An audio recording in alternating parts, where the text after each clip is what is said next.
Hello! About half a year ago I made a video about D+LA shows, and there are some more of them, so I thought I should make a video when I talk about those. Just like the last video, it's gonna be a non-spoiler summary, except that I will probably unintentionally spoil things.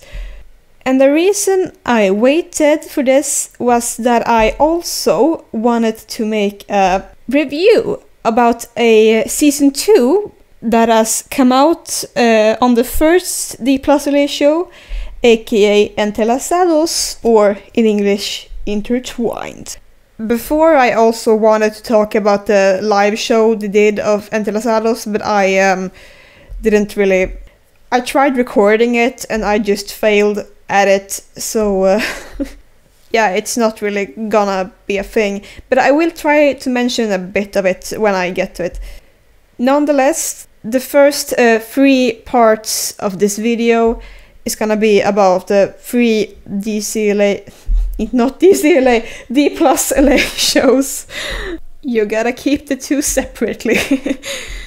You don't have to see the last video to understand this one, because this one is pretty much its own thing. Like last video I talked about 4 shows, and now I'm going to talk about 3 other shows. And the only difference with this is that I'm going to end it with a season 2 review of Entrelazados. And while all the other 3 will not have a lot of spoilers, the season 2 review will have spoilers. So if you're only interested in hearing my non-spoiler summaries of the D+LA shows, watch those, and then when I start reviewing Entrelazados season 2, go away. Or stay, I don't know. Okay, so we're gonna start talking about the D+LA shows, and the first one on our list is Gina J. Don't watch it. And then we're gonna move on to Okoro, or in English, the chorus success, here I go. Okoro is what I would call the drug trip show of the D+LA shows. Okay, so every D+LA show is kind of like gateways, or like smaller bundles of what the DCLA shows are. Because the DCLA shows consist of like a lot of themes. Music is always a theme, but music is also like a theme in every D+LA show. But the DCLA shows also have a lot of mysteries and family drama and slice of life, and sometimes things that just feel straight out of a drug trip. But they can also at times also be a bit boring in some episodes. Often not, but like there are some things that are a bit more tedious to follow. And so the D+LA shows have like taken one big theme each for the individual shows that they have made. So Entrelazados is the time travel show. No DCLA show has time travel, but it also plays a lot on the family drama. Siempre Fui Yo is more like the detective mystery solving. Tu de Igual is like the more slice of life of the ones. It also focuses a lot on the friendships. It's like slice of life friendship one. Papas por encargo is the wholesome family part, because there can be family drama and there can be wholesome family stuff, and this is the wholesome family. And then we have Gina J, which is the boring one that has taken all the boring aspects of these shows. Okay, so I have watched all 3 DCLA shows, and if you know something about DCLA shows, it's that they have quite a lot of episodes. And this is because they weren't made for streaming, they were made for airing several episodes a week on TV, which I did really like the concept because I have only watched one of them when it aired on TV, but I loved that there were so many episodes when it aired on TV because it meant that I always had something to look forward to several times a week. But when you watch it as you're binging it on a streaming site, it's a little different. Something that I think can be consistent in all three D+LA shows, especially Violetta and Bia, and especially Bia in my case, but some people would argue it's more a problem in Violetta. It's a consistent thing that the first episodes of season 1 are quite slow and not much really happens, with the exception of Soiluna, where like too much happens at once in the first episode. But the D+LA shows were made for streaming. They have much shorter episodes because they are meant to be at a streaming platform. And watching Gina J was like watching the first 12 episodes of either Violetta or Bia. Bia in my case, but for many people Violetta, and for some people Soiluna also I guess, but yeah. Anyway, it was like watching the first season 1 episodes of a D+LA shows where like the story hasn't really started yet, except that Gina J is a D+LA show, so stuff needs to happen much quicker, preferably within the first episode, but nothing ended up happening at all. And that's why it was so tedious to watch Gina J, because I constantly waited for something to happen and nothing happened. And then we have Okoro, which has taken an element from D+LA shows that are one of my favorite things about D+LA shows, and that is the wackiness. D+LA shows, yeah, they can be boring, but they can surely be wacky. What kind of voice was that? Yep. There are so many D+LA moments that are like straight out of someone's drug trip, and Okoro decided to take that one element and make it the entire show, and I love it. So yeah, every D+LA show has like one aspect of a D+LA show that you can choose, and Okoro chose the most wacky aspects of them. Okay, maybe I should like talk about the plot of Okoro, because now I have just talking about the sidetrack here, but Okoro is about 10 people with all different backgrounds who are auditioning to join a theater group. I really don't remember every name, but like, yeah, they all have different backgrounds and different intentions and different support. Like, some of them are poor and like work in trashy bars and like want to make something bigger. Some of them are rich right away and just want to, yeah, continue with their passion. Some of them have parents who support them, others have parents that think that theater is shit and they shouldn't do it. Some are forced by their parents to attend this audition, and they all have different lives and different standards, and yeah, it's pretty interesting to follow how like everyone is here due to completely different reasons. The show takes place in Sao Paulo in Brazil, and a lot of the Brazilian actors from Bia are in this show. What is really funny with this is that 2 of the actresses played Helena and Tiago in Bia, and if you haven't seen Bia, Helena and Tiago were like in love, they were a couple, they had some chemistry, and in this show her character is like a psycho woman who maybe is pregnant, but like maybe is faking it. It's never clear that she's pregnant, but then she drinks alcohol and she also sleeps around. Okay, you can sleep around when you're pregnant, of course, but when I think about it, she kind of like sleeps around much more once she is pregnant, so maybe like she has like that as an excuse, like, oh, it's okay, we don't need a condom, I'm already pregnant.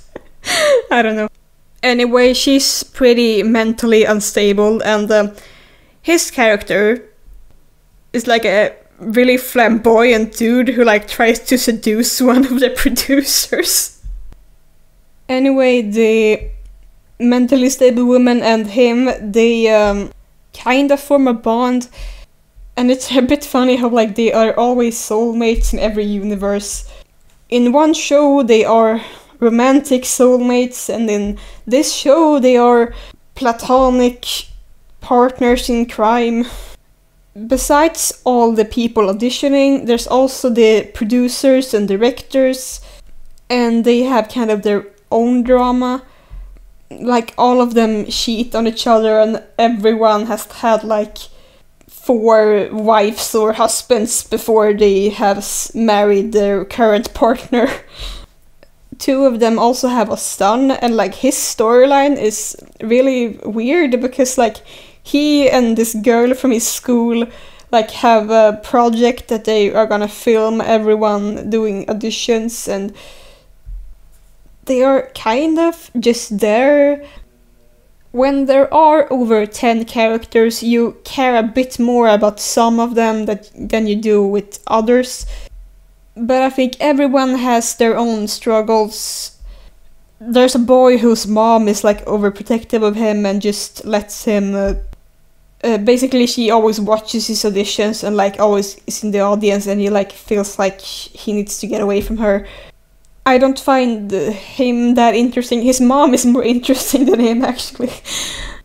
But then there's one boy whose mom is in the hospital, and like he kind of does this in honor of her, and he falls in love with a girl at the audition who has an abusive ex-boyfriend that like got her arrested because he framed her for stealing or something, I don't remember. There's 2 people working at like a fancy restaurant, and they are also roommates, and well, one of them is the dude that tried to seduce a producer, and the other one is his friend who's like hated by another producer because that producer's husband said that she was cute, and his wife got jealous, so now she just kind of wants her to leave.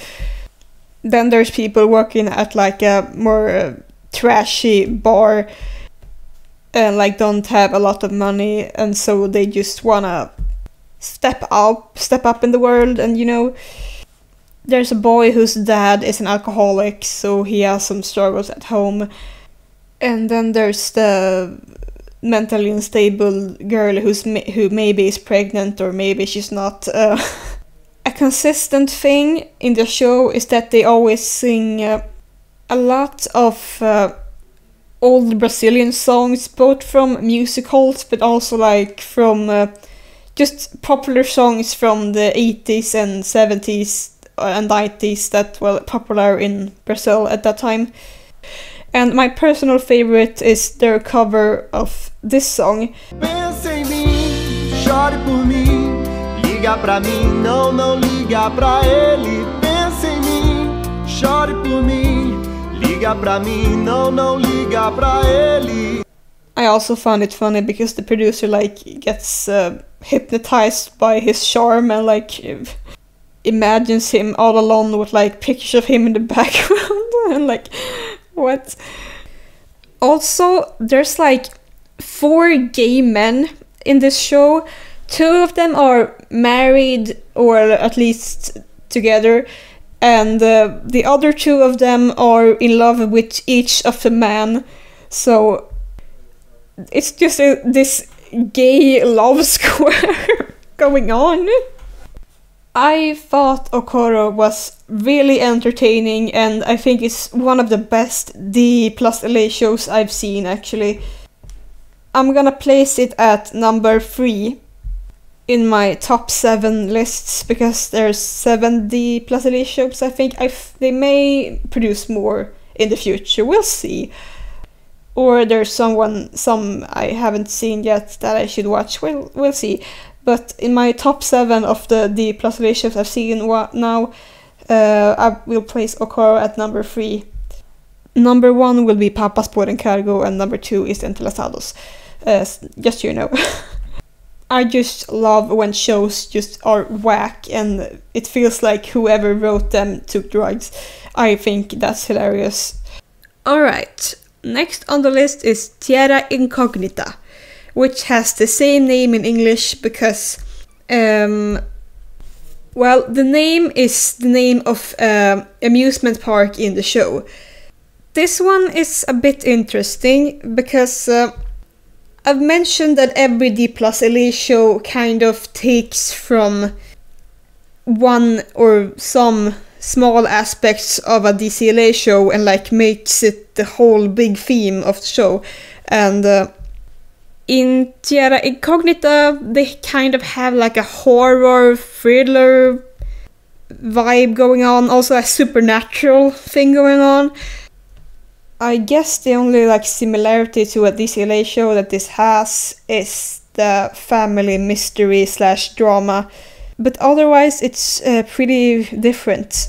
The story is that over 10 years ago, 2 siblings lost their parents in like an accident in an amusement park that their parents owned.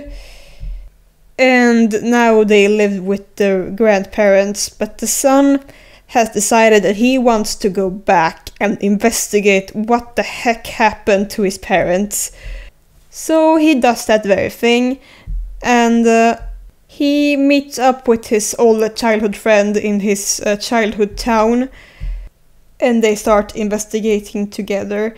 And one thing about this show that is like kind of random, but I had to mention it, it's that, well, first of all, his hometown is like pretty empty, like it's deserted almost. It's just an incredibly creepy vibe all around it. And there's a restaurant that they hang out at, and the restaurant is called Creepypasta.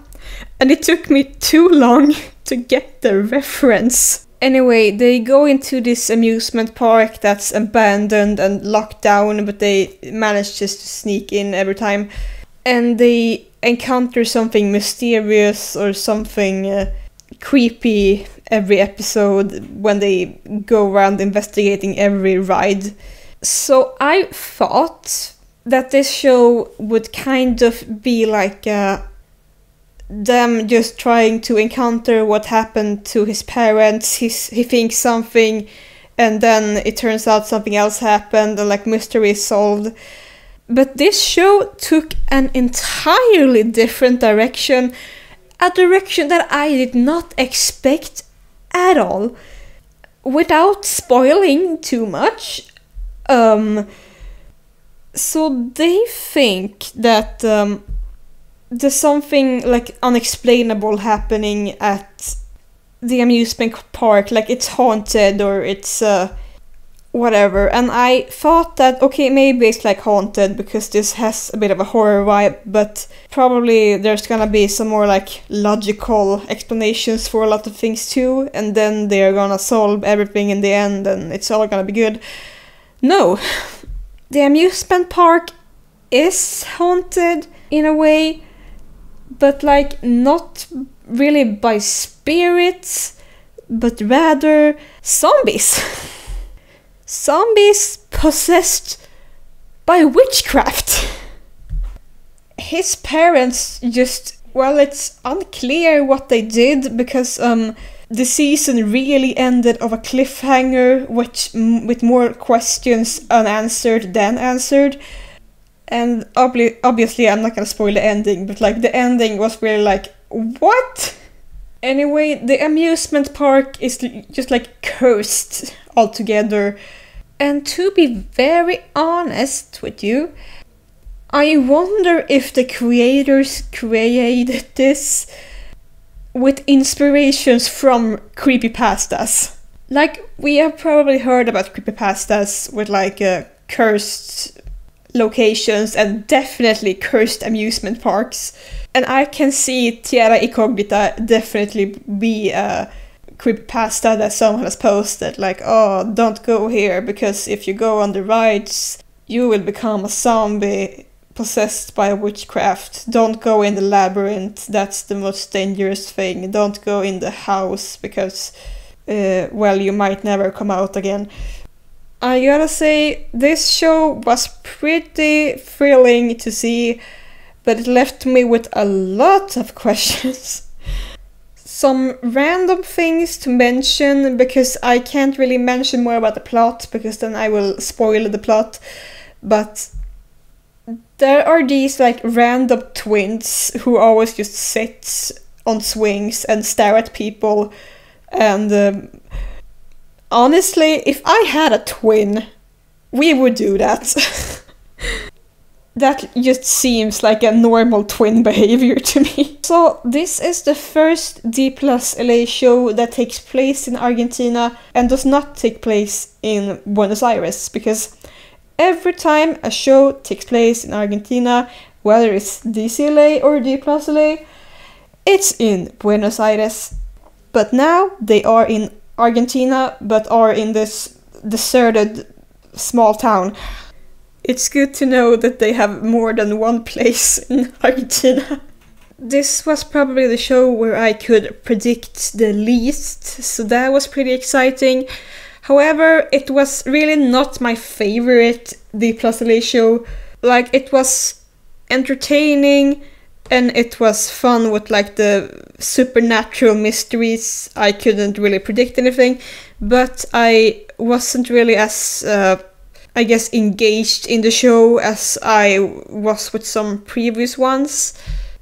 But I also see like they can step it up if they do a season 2. I think for many shows the first season is always like a base, and then they have like upgraded it for every season.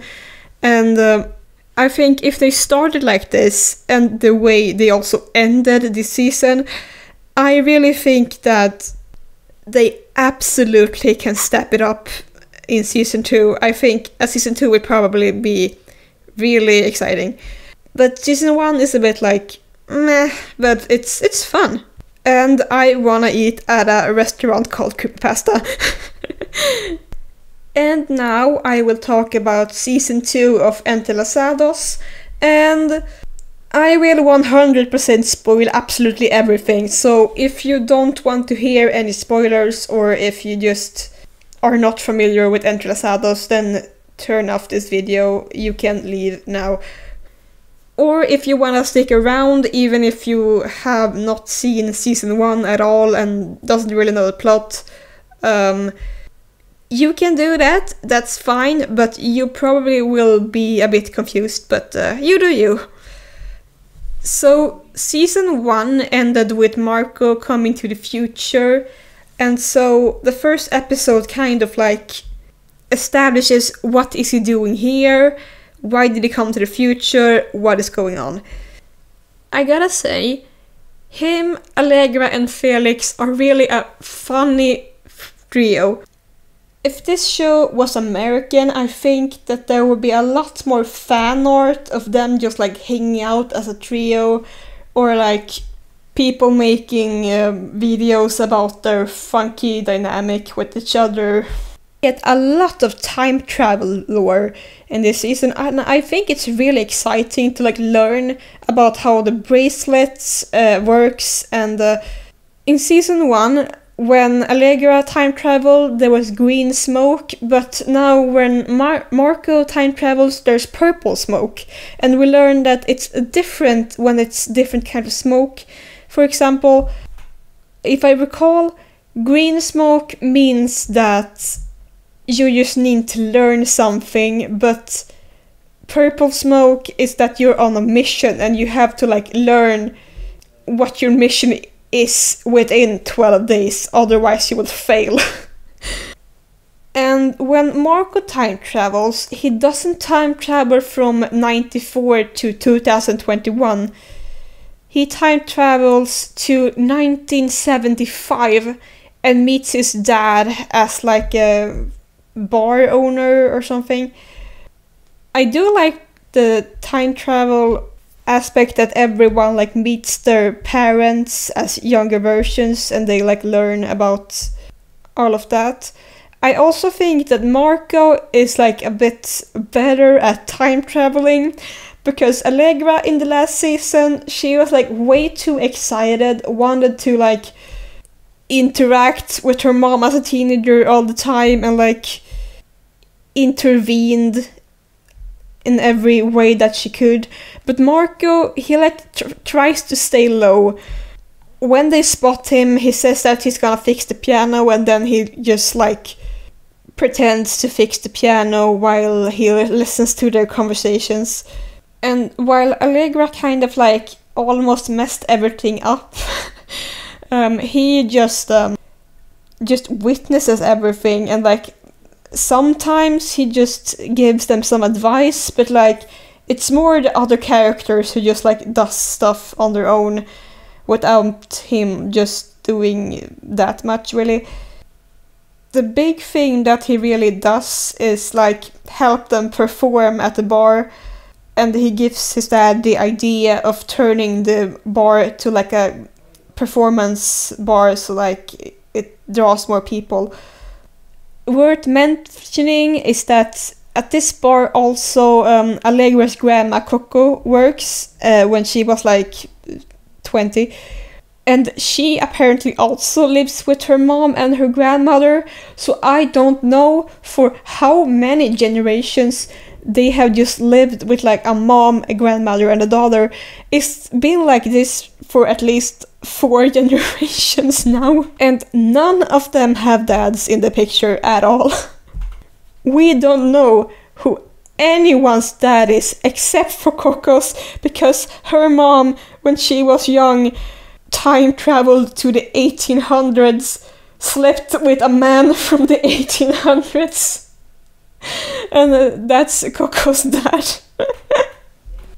Who is Katerina's dad? We don't know. Who is Allegra's dad? We don't know. Are the sharp women just doomed to be single moms forever, or like what's up?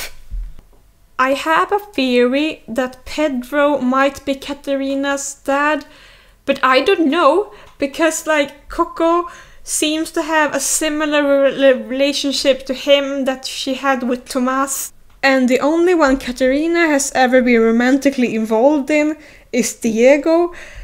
Which, speaking of Diego, I knew from the trailers that him and Katerina were going to be a thing, and I was a bit worried because he's married and has a child, but very quickly in the season they established that him and Greta have divorced. But I was still like, has he forgotten that he has a kid? He has not, because she texted him like briefly in one scene and she's on the tour with 11 o'clock, so that's why she's not here. That's good that they have not forgotten these characters. We also learn, by the way, who started the fire, because I personally actually thought it was Tomas all this time. But of course they would do that route when they add a new character that no one could predict who it was. But the one who started the fire was Pedro. The fucking bitch. Also, I was very disappointed that we did not get any Greta or Barbara banter in this, because I loved all of their interactions last season, and now there was just none. I mean, I guess they also had a lot in the live show that they did, so well, that's something at least.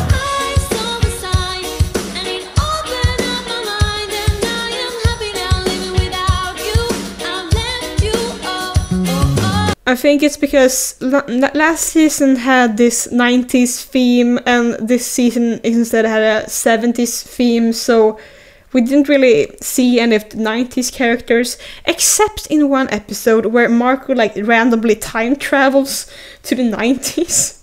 And we kind of briefly catch up with everyone, but it just made me realize how much I missed them, honestly. Felix, in this season, he is the like brain of everything. Without him, nothing would work. Allegra and Marco are just like horny teens together. And Felix needs to stop being friendzone, okay? ¿Y vos quién sos? Yo soy Mi amigo. Él es mi amigo. Friendzone. But I gotta say that him and Marco's interactions are pretty funny, actually. Also, there was this sequence where like Felix just like tried on his hair that they had cut off. What? Also, Clara. The second she arrived, I immediately thought, okay, she must be a time traveler. Everything about her just like screams Allegra in the 90s last season. Like, she's so excited, she immediately knows who Allegra is. And what I noticed too is that she was incredibly invested in Allegra's love life. She like tries to ask her if she likes Felix more, or if she likes Marco more, or like also she randomly asked if she would prioritize her career over like everything else. And my immediate thought was, okay, maybe she's Allegra's future daughter. And it turned out that I was exactly right.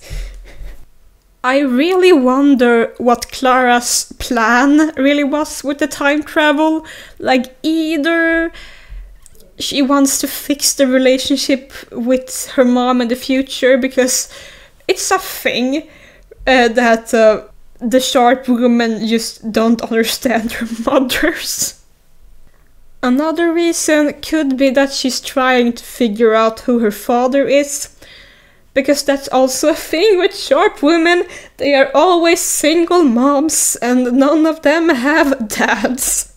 And maybe Clara is the first one in generations who's like, hey, where's my dad? I gotta say that this season was like the Marco season, obviously because he was the one time traveling. And I thought that it was so sweet the way he bonded with his dad, both in the past and in the present, or not his present, but 2021. And it was really sweet how it ended with him just singing a song and like getting closure. But the ending to this season, holy macaroni. Where did Allegra and Marco end up? They can end up in the future, they can end up further in the past, or maybe they are stuck in some void and need rescue. I have no idea. I also thought from the trailers that like everyone would time travel together with this like cat, because I saw the scene where like the time travel cats like surrounded them in the cloud, but that was not the case at all. No one time travels with the cats. Felix just has it there. However, we also find out that Clara has this time travel necklace. So there's a bracelet, a necklace, and a cat. And they are connected. Also, that's another theory I had about why Clara has time traveled here. Because if she has the necklace, then maybe she needed to come back so they could like connect and I don't know. I also know that she just randomly drops time travel lore on Felix's table, so like maybe she just left clues to everyone else. Maybe Clara has been everywhere all this time and we have not known. Something that makes me a bit worried is that I heard that they might not do a season 3 because it's like too expensive to produce, but they can't end it like this. How the fuck am I supposed to move on? if there's not a season 3 after this, what the heck? We will just hope, because I really need a season 3. I need to know what happens. And if there is a season 3, my prediction is that it will be Felix's season, his time to shine. Maybe he bonds with Clara and he learns whether or not he's her dad. I think that he thinks that he's not, because he right now thinks that he doesn't really have any chance with Allegra, but maybe it's like a plot twist, like, oh, plot twist, no, you're my dad, or whatever. Then again, kind of wacky if you meet your future daughter and you know that it's your future daughter, because then when like you get the daughter, you like remember her as a teenager, so like you see this newborn baby, like, oh yeah, you're gonna grow up and you're gonna meet me in the past. And I made time travel 101, don't tell anyone if you're their future child. It's just gonna ruin everything. So maybe that could mean that he's not her future dad. Anyway, Entrelazados season 2. Very exciting season. I loved all the time travel lore and stuff, and yeah, that is all that I have to say, really. I have a lot more thoughts, but like, my thoughts come and go, so like, I would probably come up with a million other things I thought after this. I think I need to rewatch the season again, because holy shit. So yeah, thank you for watching this video. It was a bit messy. When I record these videos, I don't have any script, so I just like talk back and forth, which is why I can get sidetracked and why I just switch subjects and then go back to the previous subjects. Like, it's not, yeah. But I hope you had fun seeing this video. And next D+LA related video will probably be like a season 2 review of every other D+LA show that has a season 2 in the making. But since I talk quite a lot about them, I think next video would probably be like when both Siempre Fui Yo and Todo Igual or Papas por Encargo. Anyway, probably not all 3 of them, but like the 2 first that has season 2s, I will talk about both season 2s in one video, and like one half the first season 2 and the other show season 2 and stuff. Todo Igual especially, I need to know how the fuck they're gonna do in season 2, because they ended it really weirdly. And Siempre Fui Yo kinda like had one story in season 1, so like I don't really know what they were gonna do in season 2. I think they're gonna make like an entirely new story. But we would just see that. Thank you for watching, and I'll see you when I see you. Bye.